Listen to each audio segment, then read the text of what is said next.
Dharmesh Kant is with us, Head of Research at Chola Securities. Dharmesh, great to have you with us here. Thank you very much for joining us. You know, before I ask you about earnings and what came out, I want to just talk about the capital market stocks, which all surged on Friday.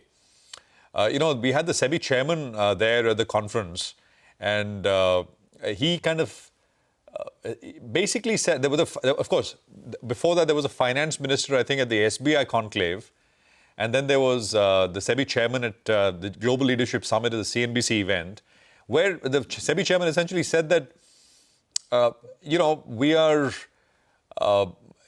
He didn't sound too harsh on options, especially weekly options. He said, well, there's a consultation paper, etc. It's going to be there'll be deliberations, but nothing harsh. At least that's the sense came out. I was looking at the stock back then when those comments were being made. Stock was up 1%. BSE ended up 9%. Angel was up 5-6%, and a bunch of others like CDSL, CAMS, etc. Your thoughts, Dharmesh, on this space? Yeah, good morning, Prashant. Thanks for having me for the show. I mean, yes, they have gone milder, and I think a mid-path is being talked about, and both the finance minister and the SEBI chief were sounding the same notes. There was no, differentiation between the two. And rightly said, investor education, awareness, and the risk which is being involved in taking options trade, if the investors and traders fully understand them and are appreciative of them, definitely the losses will come down. However, the fight against the algo remains. To my mind, SEBI chief was more of a calibrated kind of to save, and because of that, we did see a knee-jerk kind of a reaction taking place. So eventually, the volumes will fill the gap, which this temporary, even if the disruption comes through, will take effect. So to our mind, we are still not advocating executors like intermediaries kind of a play on the like brokers and all.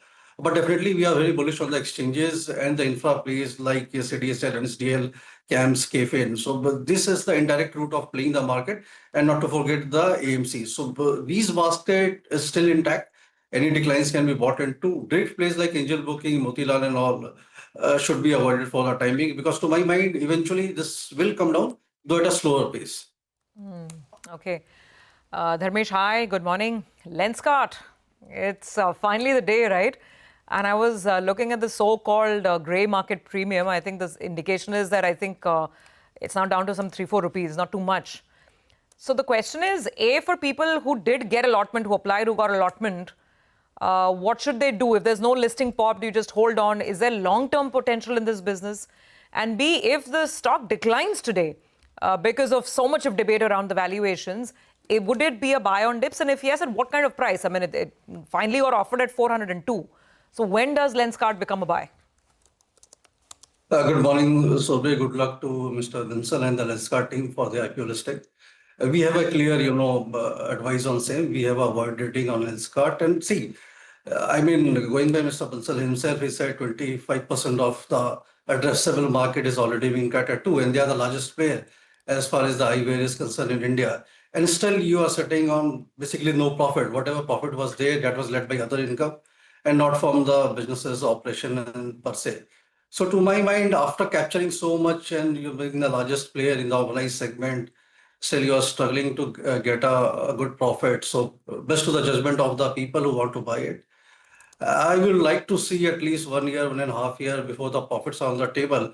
And any peg ratio above 40-50 is not advisable. So the best they can grow is say 15-20%, which we have seen. FY24, they were growing at 43% top line. FY25, they came down to 23%. And definitely for FY26, I think it will be below 20% kind of a growth rate. With that kind of a growth rate, you can do your maths when the valuations can be justified in what P multiple. And we have plenty of examples to subscribe for that. Nika is the case in point. DMart was there. Today you have Trent playing out. And similar valuations will play out for Lenskart as well. So yeah, I bet. Out of the names you mentioned, Trent was the deja vu, right? A company that had a fabulous run growing at 50%. But as the growth came down, so did the valuations. Take that point. Okay. More on Lenskart in a bit. Dharmesh, we have Dharmesh who's been waiting by patiently. Dharmesh, thank you for staying on. So just wanted to, toss these weekend earnings to you, if anything really stood out. You briefly mentioned Trent and Nykaa. Very different stories there. Trent continues to show a bit of a deceleration in growth.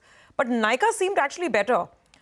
Do you like any of them? And aside of this as well, any of the other key weekend numbers that caught your attention?